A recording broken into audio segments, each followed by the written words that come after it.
Buckeyes Now on Sports Illustrated. I'm Brendan Gulick. Glad to be joined by Bryan Driskell, who's the publisher for Irish Breakdown, also in our SI network. Bryan, also a former college football coach. And we decided that maybe it would be best if, instead of always having the Ohio State perspective on Justin Fields, perhaps we could chat with somebody who might have a slightly unbiased perspective. Bryan has no reason to sit here and sing Justin Fields' praises, although we certainly think those are worthwhile. I think it'd be a great idea to kind of get an impression here, since obviously the Buckeyes and Notre Dame had a mutual opponent in Clemson. They're scheduled to play each other in a couple years. Two big name power programs. I think it'd be good to get Bryan's perspective on all of the things that have been going on lately as it pertains to Justin Fields, and frankly, some of the nonsense that's gone through the media. So it's the silly season. Yeah, it totally has been. Bryan, thanks for spending some time with us. And maybe we should start with the silliest rumor of them all, if you will. Recently, and this sort of got out of hand a little bit. It wasn't Pat McAfee who felt this way and said it. It wasn't Dan Orlovsky who said he felt this way. Dan was forwarding the messages on Pat McAfee's platform, saying that he has heard from a few NFL sources that there might have been questions around Justin Fields' work ethic. How much does he truly love the game? Can he handle being essentially the CEO of a team as the quarterback of an NFL franchise? I think that's hogwash. I think it's ridiculous. I know most people in the Ohio State building were pretty upset when they heard that, because it's absurd. I'm curious, though, from an outsider's perspective, from somebody who doesn't cover Ohio State, who maybe just watched Justin Fields and tried to appreciate the talent for what he had. What did you make of all that? And are you used to seeing things like that this time of year? We see this in the draft all the time. It's one of those things where, to me, let's think logically for a second. Let's just like I'll put my, Notre Dame, take my Notre Dame hat off. You take your Ohio State hat off. Everybody take their Ohio State fan hats off. And let's think about this logically. Justin Fields was considered a lock for the top 5 in the NFL draft going into the 2020 season, correct? Yep. NFL teams have basically said early on, hey, look, with COVID and everything going on, if kids opt out this year, we understand. It's probably not going to hurt you, right? Other than Trevor Lawrence, there's not a player in the country that had more reason to opt out this year than Justin Fields if everything was somewhat normal. So Ohio State and the Big Ten canceled their season. He now has every excuse in the world. Hey, it's not my fault. They canceled the season. What am I going to do? To just say, hey, I'm going to focus on the draft. I'm going to go out and I'm just going to get ready and go make me some money, get to the NFL, right? If that's how he was, why in the world would Justin Fields lead this crusade to get a season back that he doesn't even need when it comes to the NFL draft if he was someone who didn't want to put in the work? So I'm going to work hard to get the season back, but then I'm going to be the first guy in, the first guy out. It logically, if we just take our fan hats off, logically that makes no sense. Yep. It's just a poor argument on its face. And my issue with things like that is, you're Dan Orlovsky, you're a former professional football player. You have to know better. You know why this is being said. This is being said by some team that's picking like 10th or 11th or 12th. And they know they don't have the capital or don't want to spend the capital to get up in the top 5 to get one of these quarterbacks. And so they're hoping that the guy they like or somebody, one of those guys they can move down. I mean, that's how I see it. This thing happens all the time. I just felt it was in bad taste to do it that way. I think if you're going to do something like that, right, where you're going to throw out something that's a pretty big, when we talk, we can talk about like his ability to process information and make reads and things like that. I think those are fair game. Those kind of things, because you can point to the film and say, hey, here's why I think that. You're now attacking someone's character at this point in time. Because see, to me, work ethic is about character.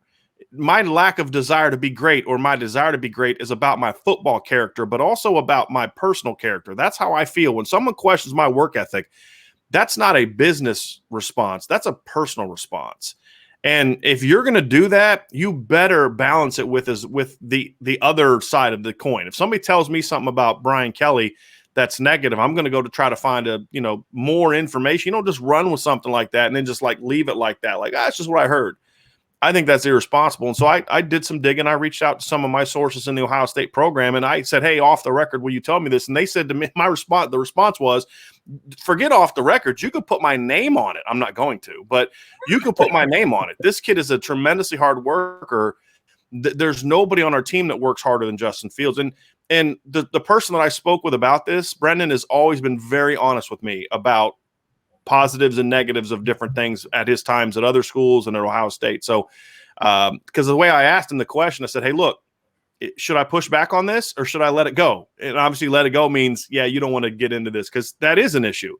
And before I could even finish the question, it was a rant of how absurd that was. So I felt it was in poor taste. And to me, there's no logical evidence that this would even remotely be the case for Justin Fields.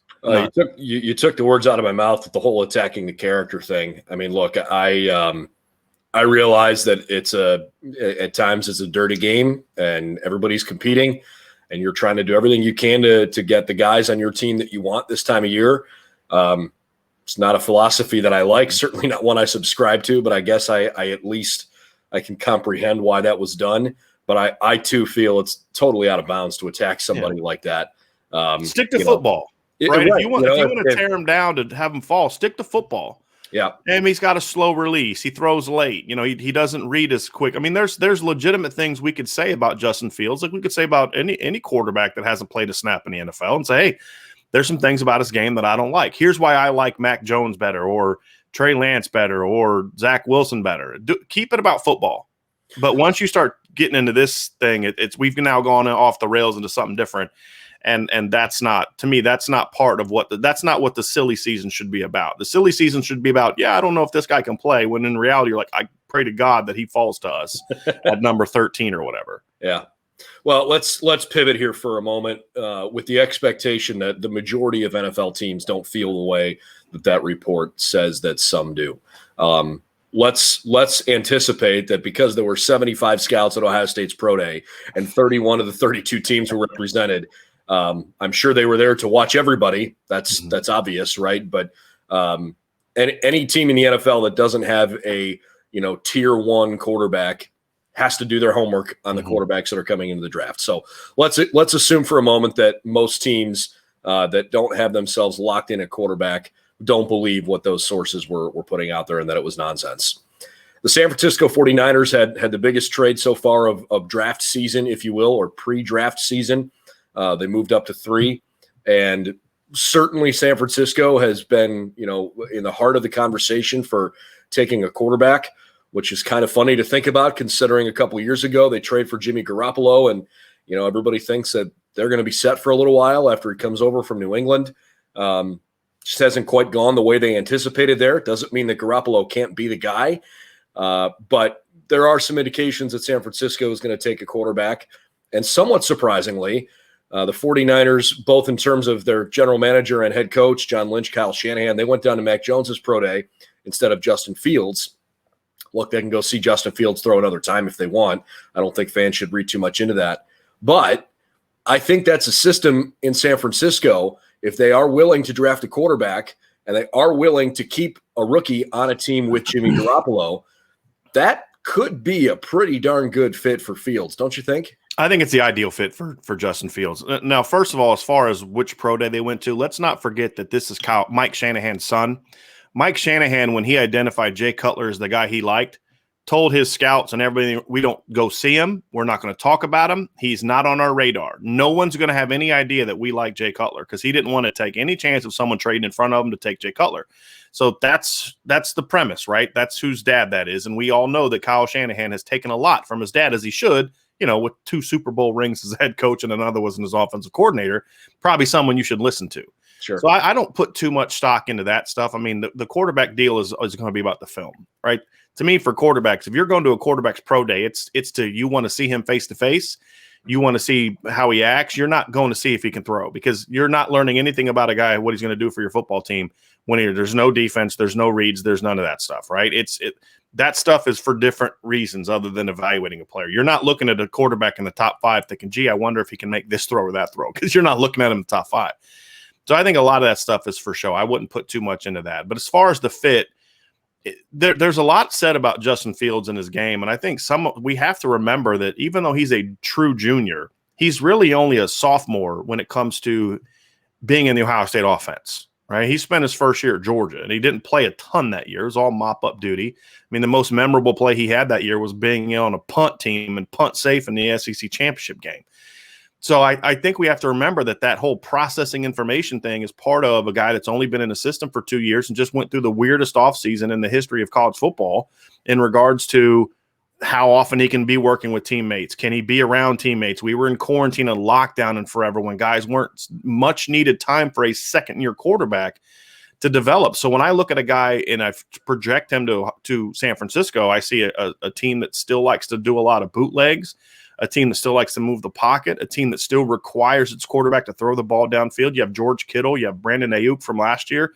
This is a team that wants to throw the vertical passing game. When you run the ball as much as they like to run the ball, and you have sort of that West Coast system, yes, you need timing, you need accuracy, but the way that Kyle Shanahan runs his, you have to be able to power the ball downfield. And when I look at a guy like Justin Fields who can run but isn't a runner per se, and I mean that as a compliment. Yeah, I want a quarterback who can run but not a runner, because I want a guy that can make plays when things break down, but I want a guy that can sit in the pocket. And that's the thing that I think we saw from Justin Fields even more so this year than last year, was a willingness to say, hey, when I'm on the move, I'm going to keep my eyes downfield. He's still developing that part of the game, but I think it's something he wants to be good at. I think that system is good for him. I think he's an accurate quarterback. I wouldn't say he's a precision passer yet, but I think his accuracy is good. I think his accuracy on the short to intermediate game improved this season. And I think that he's a guy that obviously can power the ball downfield. And so when you look at it, I think he's a great fit for what San Francisco likes to do offensively. And for Justin, and he's probably not going to hear this, and Ohio State fans may not want to hear this, but this is just in quarterbacks in general. In the majority of cases, I'd rather a quarterback sit for a year. I mean, I could list a long, group of quarterbacks who didn't play their rookie years that went on to be Hall of Famers. I think there's value to that. So if they are going to seriously keep Jimmy Garoppolo, and I don't know if they are, that could just be them kind of trying to say, hey, we're not going to trade him for nothing. But if they are willing to do that, I think that would also be good for Justin Fields, because it takes some of that immediate rookie pressure off, allows him to develop his game in a way that I think he missed by not having a normal offseason, not having another spring practice with Ryan Day and those coaches and things like that. It'll give him a chance to develop his game without the pressure of having to go win games. And because, look, with your San Francisco, you were in the Super Bowl 2 years ago, Brendan. Right. Yeah, you're picking third, but you're not picking third hoping that in 4 or 5 years we can get back to the Super Bowl. You're picking third because we want to go back to the Super Bowl in the next year or two. That's a lot of pressure for a rookie quarterback, especially one whose game is, in my opinion, still evolving.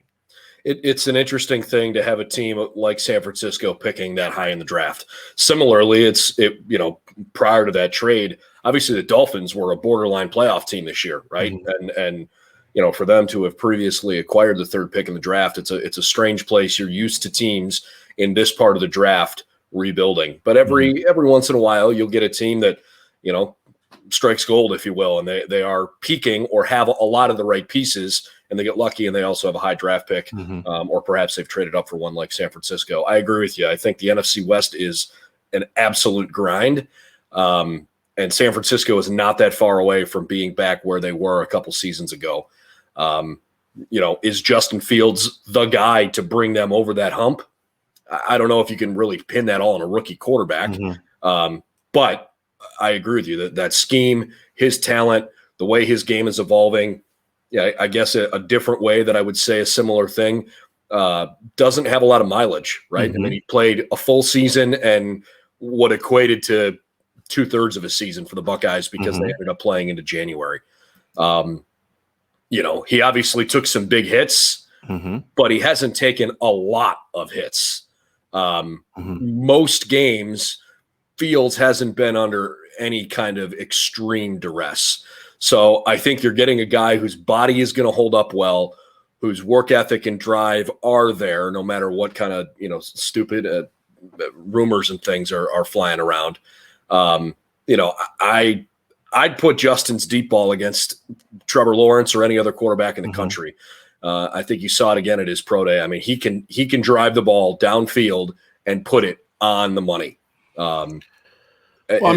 In 2020, he completed, I think, if I'm looking at the numbers correctly, 57% of his balls beyond 20 yards, according to Pro Football Focus. That's a pretty good number. I mean, if you're around 50%, you're a good deep ball thrower. I mean, I wrote an article at irishbreakdown.com talking about how Jack Cohn's going to improve Notre Dame's deep ball ability, and he was a 50% completion guy. Well, on about the same number of attempts, Justin Fields was 57%. that's a really good number. And I look at Zach Wilson, for example, and Zach Wilson completed 62% of his deep balls, but he's doing that against North Texas, right? Against Coastal Carolina, the only good team he played all year, went 1 of 4. Yeah. So, to me, 57% on deep balls is outstanding. Trevor Lawrence isn't even at 50%. So, yes, I'm with you. I as far as the ability to throw the deep ball, here's the other thing, too.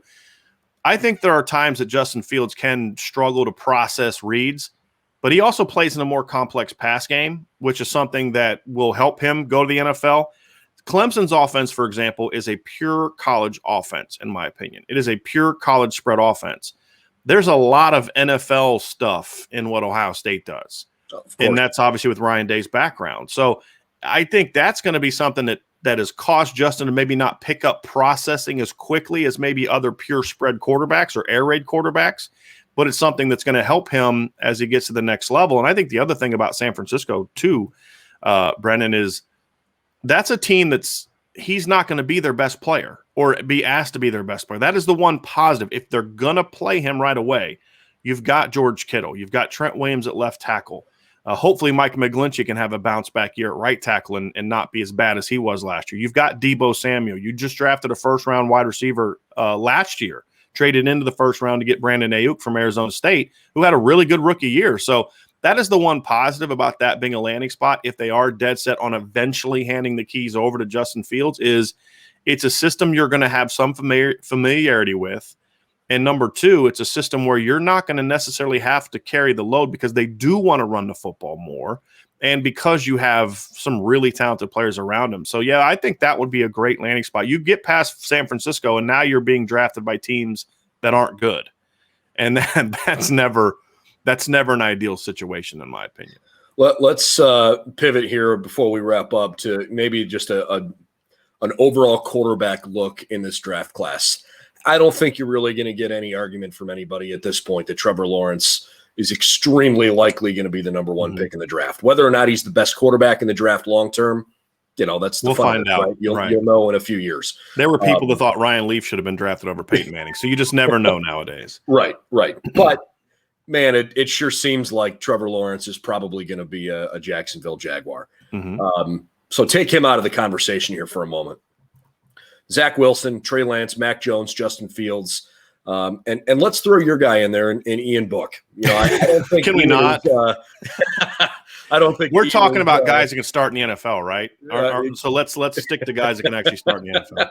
All right. Well, if you want to share a little bit about what you like or don't like about Ian's projectability, go ahead. But let's focus on at a minimum those 4 guys at the top of the draft board.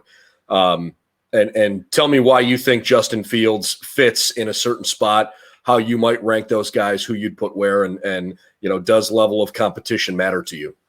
Level competition matters to me to a degree. There's no question. I think you have to, especially when you're talking statistics, right? So level of competition doesn't determine if you're a 4-5, you're a 4-5 no matter who you're playing. If you can throw the ball 75 yards in the air, you can throw the ball 75 yards in the air no matter who you're playing.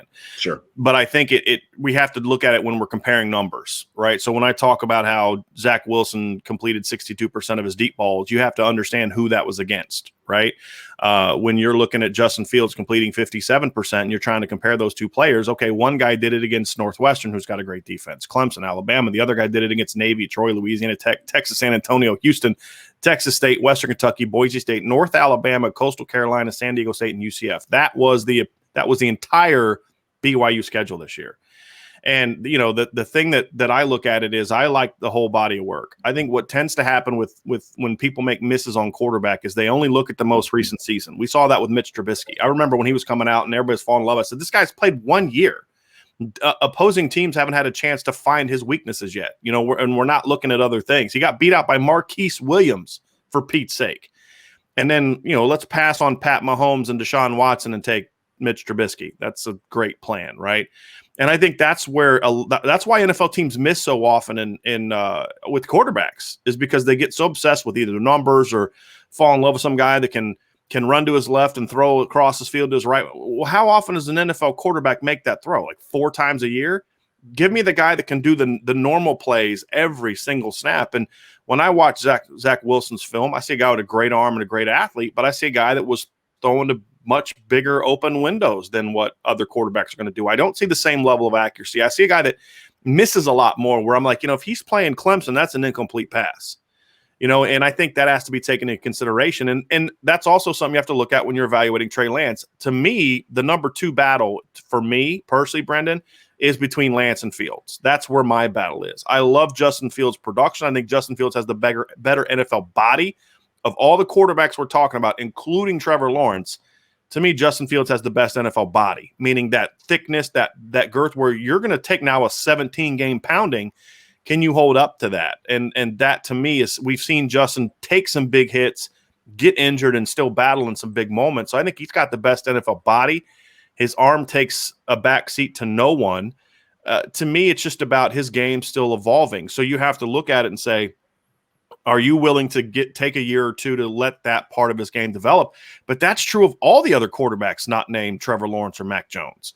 I think Mac Jones of that group is probably the most ready to step into an NFL offense because he's been running one the last 2 years. Sure. But then there's a huge drop in upside. So if you're a team looking to draft a quarterback in the top 5, I'm not worried about his floor. And Mac Jones has the best floor of all those quarterbacks. But but you could say that Gardner Minshew had a good floor or whatever. I mean, it's give me a guy that has a chance to become a star, and that's why Andy Reid has got a Super Bowl ring now, because he took a raw, talented quarterback that needed a lot of work in Pat Mahomes, and he said, "But I don't care. That's what I get paid millions of dollars to do, coach this guy up, right?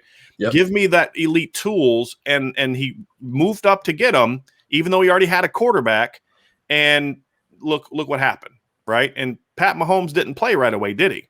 He had a little bit of time to develop, and then all of a sudden, in quick period. So if there's a team that kind of can view Justin Fields in the way that Kansas City viewed Pat Mahomes, not as the same style of player, but elite talent, elite tools, character, clearly loves the game because he fought so dang hard to keep playing. Great, but he needs a little tooling. He needs a little schooling. He needs a little work.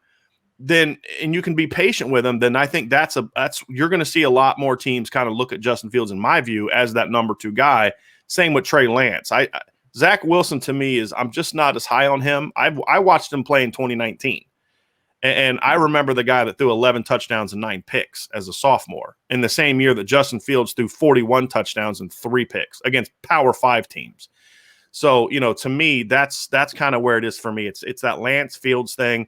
I personally like Lance a little bit better just because it's more my style of quarterback, but that's a personal preference. If I were to kind of take what I prefer and just look at the size, the arm, the athleticism, it's hard for me not to see Justin Fields in that debate for number 2, because I think the things that do hold him back for me are all correctable things. The processing of information, all those things are correctable things for a guy that's in his second year in an offense and a true junior, whereas Mac Jones is a senior. Trey Lance is a guy that also we don't know how he processes information because he's playing against FCS teams, right? So it's just going to be different for that than when you're playing Clemson or Alabama. So that's where the battle falls for me. Mac Jones is my clear number 5, unless you're a team that just needs a plug-and-play guy and you've got great talent around him. But even then, I'm sorry, I'm just not spending the top 10 pick on Mac Jones. I mean, 10 years ago, there's no way a guy like Mac Jones is being talked about as a top 10 quarterback. No. Just like Mitch Trubisky should have never been talked about as a top 10 quarterback. But in today's era where quarterbacks are going to get way too much, attention because they're so hard to find now, you're going to have a guy like Mac Jones. And if San Francisco takes Mac Jones over Justin Fields, we're going to be talking here in the next couple of years about, well, who's going to hire Kyle Shanahan now? Right. He's not going to be in San Francisco very long, in my opinion. I think you take the high upside guy like a Fields. Now, all of a sudden, people are willing to give you a little extra time because, boy, if you can develop this stud quarterback, you're going to have something special. All right, so you bring me one more question before we wrap up, because you talk about Fields' size and athleticism and his body and how you think his body is NFL ready. Mm-hmm. How much does it matter to you that he posted a 4.44 40-yard dash? I mean, it's obviously nice to have, but does that take a big chunk of your evaluation process of a guy, or is that just, wow, it's really nice the guy, for being that size can run the way he can run? Brennan, I think the issue with a lot of these rankings of quarterbacks is we're just putting them all into one box, when in reality, not every quarterback can run the same system the same way. Sure. And you say, well, this guy really fits that system. So for me, it depends on what offense I'm running. That's why I look at that San Francisco offense as one that would be such a great fit for him, because it would allow him to utilize all his skills. If you're a team that likes to do bootlegs, then you want a quarterback that can run a 4-4, because if they drop into coverage, he's going to do something with it. You know, I think if you're a team that has a really strong running game in an era of RPOs and different things like that, you're not going to want to run your quarterback a million times, you know, because he's not Lamar Jackson. So when I make this comparison, him and Lamar Jackson are completely different players. But the reality is that as a 4-4-4 guy, you have some things you can add to your arsenal when those teams are overplaying your running game, where you can pull them and run them. You know, you can run some read zone stuff. You're not going to do it nearly as much as Baltimore does, nor should you, because that's not Justin Fields' game, but you can do it. And you can do it and hurt teams. And it forces teams to prepare for those different things. So, if you're a team that's more of we need a guy that can drop back and sling it all over the place, then, you know, you're not going to put as much emphasis on that. You're going to care more about the quickness, the agility, the ability to maneuver in the pocket. You're not going to care as much about when he takes off, can he go 70 yards? That's just not going to be what you focus on. But I think when you look at that for a team like San Francisco, I think that 4-4-4 should matter a lot more because of the style of offense they run. But you know, so that's kind of how I feel about that. But it just depends on what kind of system you would want to run. For me, if it was the kind of offense I like, yeah, it would matter, because I want a quarterback that can move around. I'm not in today's era of great pass rushers and all these blitzes.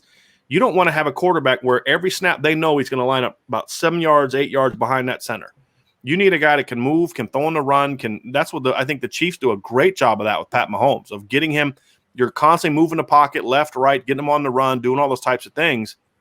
And if you have a quarterback that can do that and then tuck and run, Pat Mahomes can run, but he's not a runner.